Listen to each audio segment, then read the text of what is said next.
Happy Friday, everybody. Welcome back to Fandom United. Thank you so much for joining me. This is news recap for October 8th. As you can see, we got a lot of DC stuff to talk about. We got some rumors, we got some news. No surprise, next weekend is DC Fandome, October 16th. I cannot wait. This is my Super Bowl.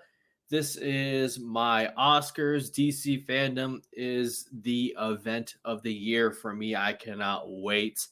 Stay tuned. Make sure you're subscribed. But we also got some Marvel news to talk about. A little bit of Netflix news, a Christopher Nolan update once again. We're going to get to all of that. First off, once again, thank you guys so much for being a subscriber, a viewer, whether you're tuning in for 10 seconds, 10 minutes. I appreciate it so much. And I'm just really excited to do these videos. Like day job, day job is a grind. Okay, it's a grind, but you know what? When I get these opportunities to do these videos, it just brings me so much happiness. And thank you so much for sharing it with me. I appreciate it. Let's get started with some breaking news. This is on Twitter. Not really news, kind of rumor, but if you've been following the updates on the Flash movie next year, this kind of makes sense. This is on Twitter from Daniel RPK. Says the Flash movie will revisit all the DCEU movies and give them an alter take. WB would use the Flash movie to set up a new Justice League movie. An alternate take. So pretty much Flashpoint, right? Flashpoint, where the Flash goes to alternate universes and sees different takes of characters or events, whatnot. Of course, in the Flash movie, you had Thomas Wayne as Batman and Martha Wayne as Joker. I doubt we'll see those, but you never know. This movie could surprise. Both actors who were in Batman v Superman, the opening scene, have expressed their interest in going down that route. So never say never. But setting up a Justice League movie, what does that mean exactly? Well, let's look and see what the current roster is, right? You got Gal Gadot's Wonder Woman. I think she would be a part of a new Justice League movie if that is, in fact, in the works. You got Jason Momoa's Aquaman. I think those two are locks. Same with Ezra Miller as Flash, obviously. We'll see what happens with Ray Fisher. I hope they bring him back, okay? I know some words have been said. I know there's a lot of behind the scenes drama and whatnot. I would love to see Ray Fisher back in these movies, get him back. But what about Ben Affleck's Batman and Henry Cavill's Superman? We haven't seen Warner Brothers show them a lot of love, okay? And if you ever go on Twitter and follow DC or Warner Brothers likes to celebrate the Christopher Reeve Superman and the Michael Keaton Batman. And I get it. Those two are iconic as far as DC movies go. But Ben Affleck's Batman and Henry Cavill's Superman, they deserve more treatment. They deserve better treatment. Those are my two biggest question marks. So will they be back for this new Justice League movie? Or could we see Leslie Grace's Batgirl? Could we see Sasha Calle's Supergirl? Michael Keaton's Batman? They seem to really love Michael Keaton and they want him for more than just one movie. That remains to be seen. This rumor is very interesting. You guys give me your take. Maybe we'll have more clarity next weekend. Again, next weekend, DC Fandom. Big, huge event. Last year was a huge success. We're going to talk about DC Fandom. In fact, let's get to that. That's our next topic right now. We have a new trailer for DC Fandom. And I'm going to play it right now for you guys. So let's check it out. DC fans, are you ready? Oh, I'm ready, The DC baby. universe is about to change. DC Fandome is coming. One day where everything DC comes alive. The epic global event. That will take you on a journey. Oh, the Batman cast. Beyond Okay. your wildest expectations. Nothing compares to this. Featuring Okay. the biggest stars, Pierce Brosnan, Dr. the Fate. biggest titles, the biggest reveals. What the? Join me. Join me. At DC Fandom 2021. It's gonna blow people's heads off. One day. One show. For you. The fans. Save the date. You won't want to miss it. DC Fandome. Join us live October 16th, streaming free on DCFandome.com.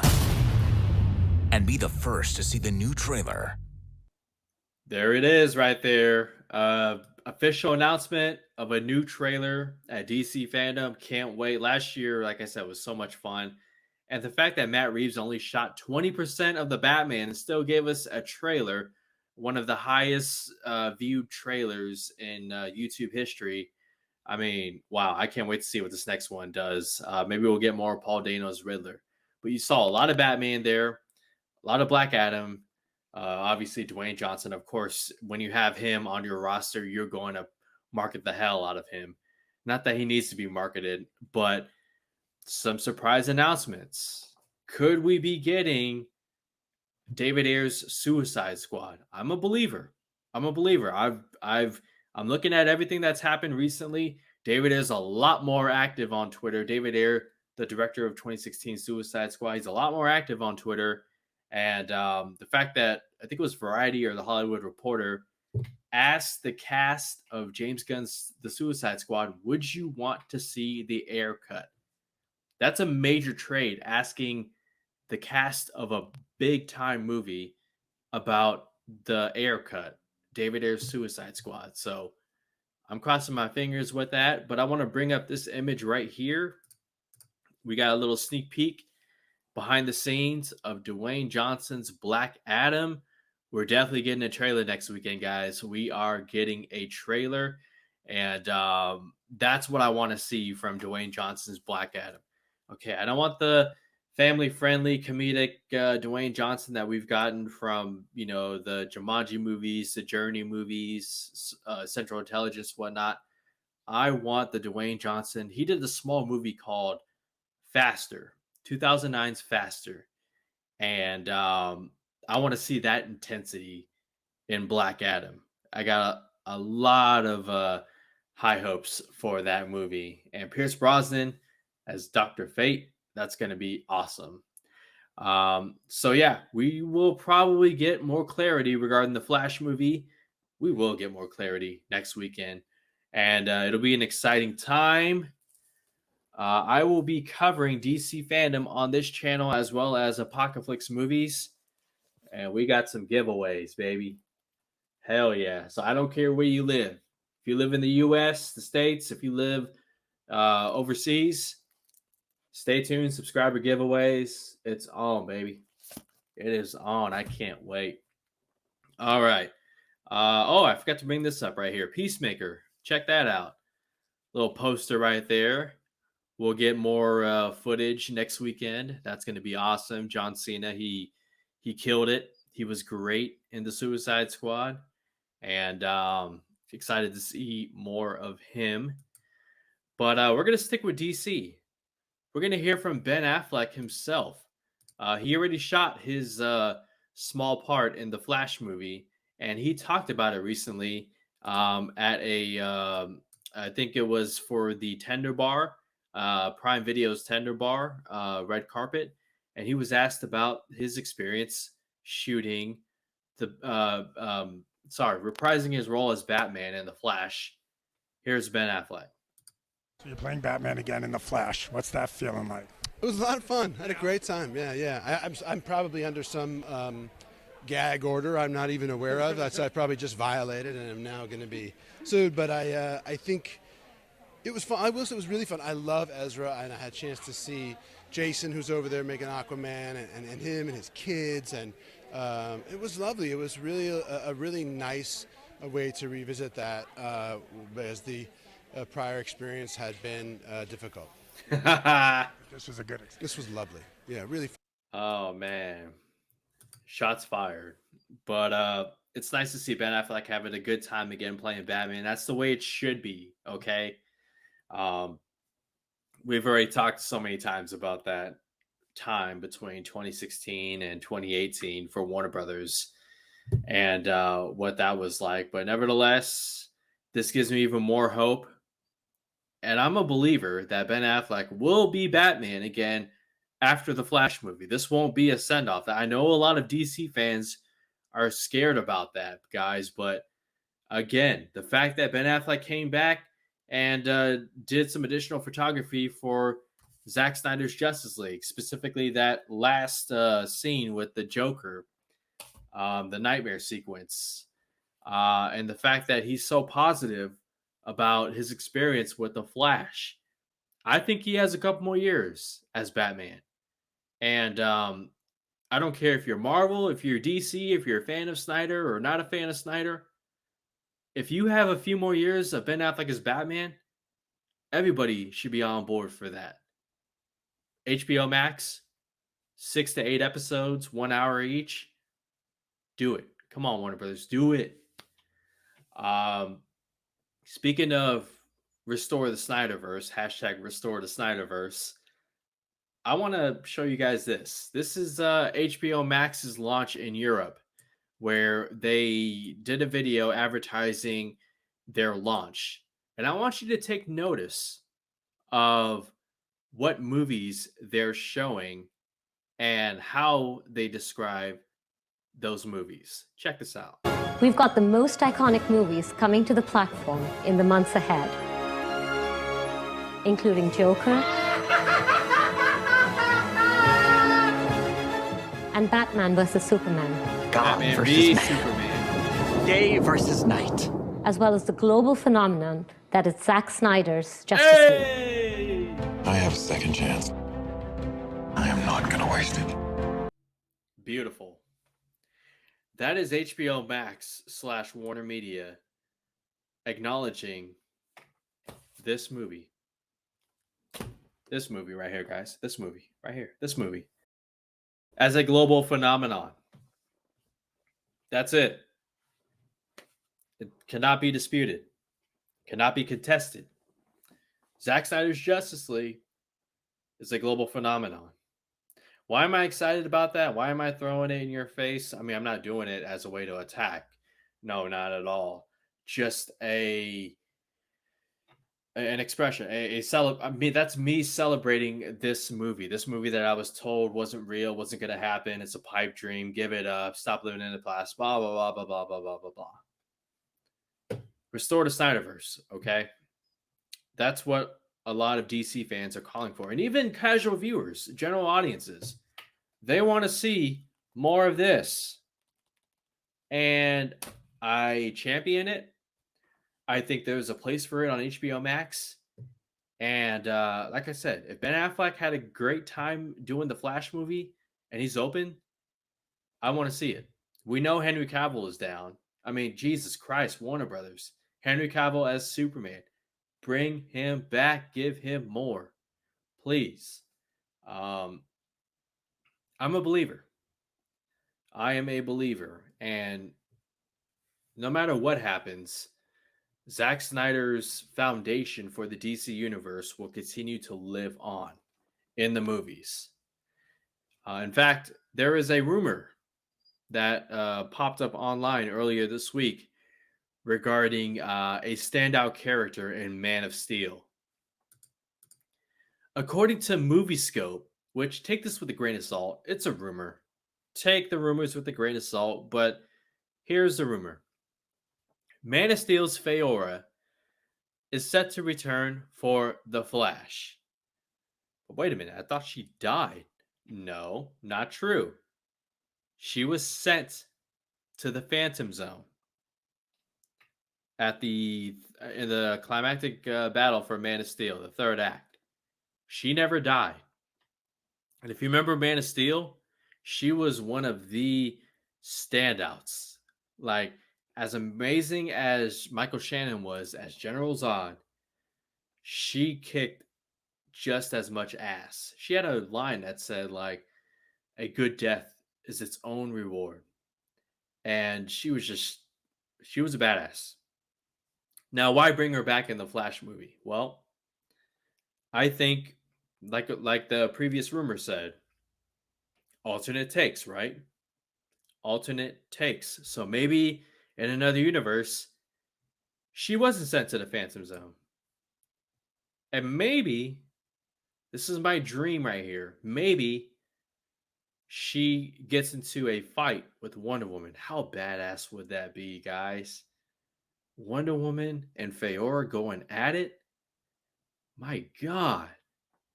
Potential right there. But if that rumor is true that the Flash movie will present alternate takes of events that happened, it could make sense for Faora to reappear in the Flash movie. That's just my take. Exciting stuff. Even though it's just a rumor, nevertheless, it's exciting. Crossing my fingers, Faora. I hope to see you again at least one more time because you were amazing in Man of Steel. You kicked ass. Something that's not amazing. We're gonna stick with DC. Joaquin Phoenix is still open to more Joker. That's great, but still unsure if a sequel will be made. Some of you out there might be like, no, don't do a sequel. Don't ruin the masterpiece. Come on now. Where are you going to go? This and that. There are places you can go with this movie. Todd Phillips and Joaquin Phoenix, they both expressed interest in exploring the character more in a sequel. But unfortunately, nothing. Right? I was expecting an announcement last year at DC Fandome, but nothing. I mean, I don't know what to say. Warner Brothers, come on now. The movie made over $1 billion. It was nominated for major Oscars. Joaquin Phoenix won Best Lead Actor. Even Todd Phillips, the director, had an idea to start DC Black. I believe that's what it was called, where you can do more villain stories along the lines of a Joker, like Two-Face, like Freeze, Riddler, so on and so forth, Penguin. But we haven't heard anything. And yeah, I know HBO Max is working on a developing a Penguin series with Colin Farrell. So maybe not that, but you could still do some interesting stuff in a movie along the lines of Joker.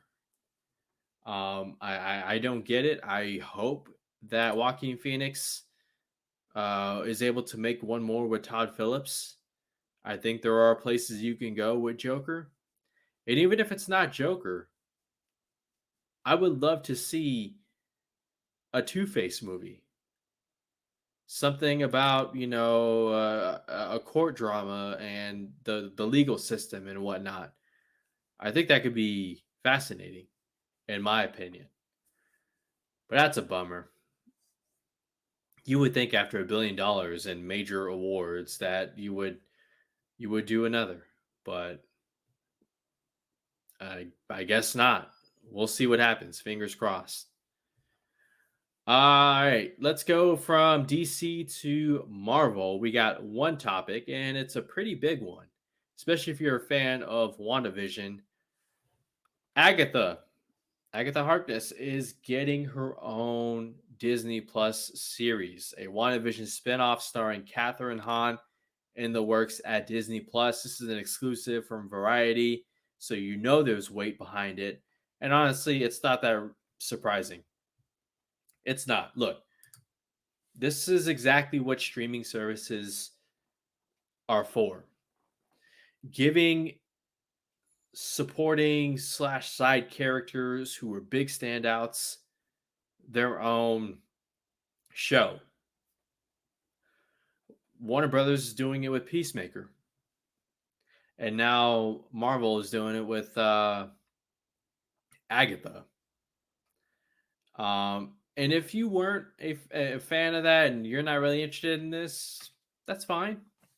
That's fine. There's so much content out there being produced on a weekly basis, content being released for all of us to enjoy and want the same things. But there's a reason why WandaVision was huge. I thought it was well made.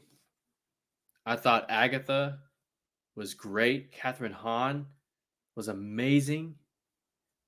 And yeah, give her her own series. 6 to 8 episodes, maybe 10, who knows? I'd want to see more of the character. And Kevin Feige has big plans for Agatha. So this makes sense. This is exactly what streaming services are for. This is why you pay for it. You pay for it for more content. It may not always be the content that you're asking for, but I've seen on Twitter a lot of people are excited about this. So, hey, we'll see. We'll see what happens. All right, let's rapid fire some quick updates for you. The new rapid fire segment I'm going to do here on these news recaps. We're going to start with Christopher Nolan. His Atom Bomb movie, his World War II drama, found its lead in Cillian Murphy, a frequent collaborator with Christopher Nolan, Inception, Dunkirk, the Dark Knight trilogy. Not a surprise. I'm excited for Cillian Murphy. Christopher Nolan, he got his wish. This movie is going to land on the 3rd week of July, right in the thick of the blockbuster season. We'll see how it does. Universal, they're crossing their fingers. They're hoping this works out. But there you go. Christopher Nolan found his lead for the World War II atom bomb drama in Cillian Murphy. Next up, let's go to Zack Snyder. Let's talk Zack Snyder, a movie he's producing, the Army of Dead spinoff, Army of Thieves. You got some posters. Love it. Love the colors. Love the cast. It's small. The trailers have looked great. And I love that line on the right side. Vegas isn't the only place to win big. Clearly referencing Army of the Dead. But yeah, we're going to see more Dieter, standout character, Natalie Emmanuel. The trailers have looked great. This could be another solid hit for Netflix. Again, this is why you pay for the streaming services, okay? They're expanding the universe. Nobody's saying Army of the Dead was the greatest zombie movie of all time, but I particularly enjoyed it. I loved it, actually. And can't wait to see more of the world building. So that's happening. Transformers, Rise of the Beast. Beast Wars, baby. We got our first look behind the scenes of the Autobots, the Decepticons, and possibly the Predacons. There it is right there. Director Stephen Caple Jr., who did Creed 2. I enjoyed Creed 2. I'm a fan of that movie. I think he's going to do great with Rise of the Beast. There he is right there, posing with the Autobots. You know where he stands. And look, the cars have always looked great. Okay, look at Optimus right there. I love that. And Bumblebee sporting some lights on the roof. That looks great. But man, the Decepticons / Predacons, man, they just something about those vehicles. It's badass. I don't know, more dangerous, like obviously. Hey, if you're a Transformers fan, look, the Michael Bay days are long gone. Okay, you should be very excited, very hyped for this. The franchise is in great hands right now, and let's just hope and pray that they build off the success of Bumblebee and Beast Wars. I know everybody's excited about that. So fingers crossed, you guys are in good hands, and yeah, should be getting some footage next year. It's exciting stuff. Last one, we're going to end with Zack Snyder. Rebel Moon. Apparently, this is according to what's on Netflix, the movie will start filming in the first quarter of 2022. I believe January. And again, Rebel Moon is a pitch from Zack Snyder, a pitch that he made to Lucasfilm. his mature take on Star Wars. And Zack Snyder is now bringing that to Netflix for a new sci-fi epic. Furthermore, the shooting locations that are mentioned in this article are the same ones from Star Wars A New Hope and Return of the Jedi. So this could be Netflix's answer to Star Wars. This could be their franchise. Again, Star Wars, they're killing it on the streaming service. Their movies, that's a different conversation. Not so, not so good. But I'm excited about this. I can't wait for some casting announcements. You know you're going to see some Zack Snyder regulars in there. But yeah, that's it, guys. That's it for news recap. Thank you so much for joining me October 8th. Leave your thoughts down below. I appreciate all of you guys again. I'm going to say thank you. Again, thank you so much, you guys. Make sure you tune in for DC Fandom next weekend. It's going to be awesome. I'm going to be drinking so much coffee, and it's going to be a fun time. We're going to watch and react to everything that happens at DC Fandom. It's going to be a great time. But that's it for now, you guys. Thank you so much for your time, for your subscriptions. Until next time, you guys take care.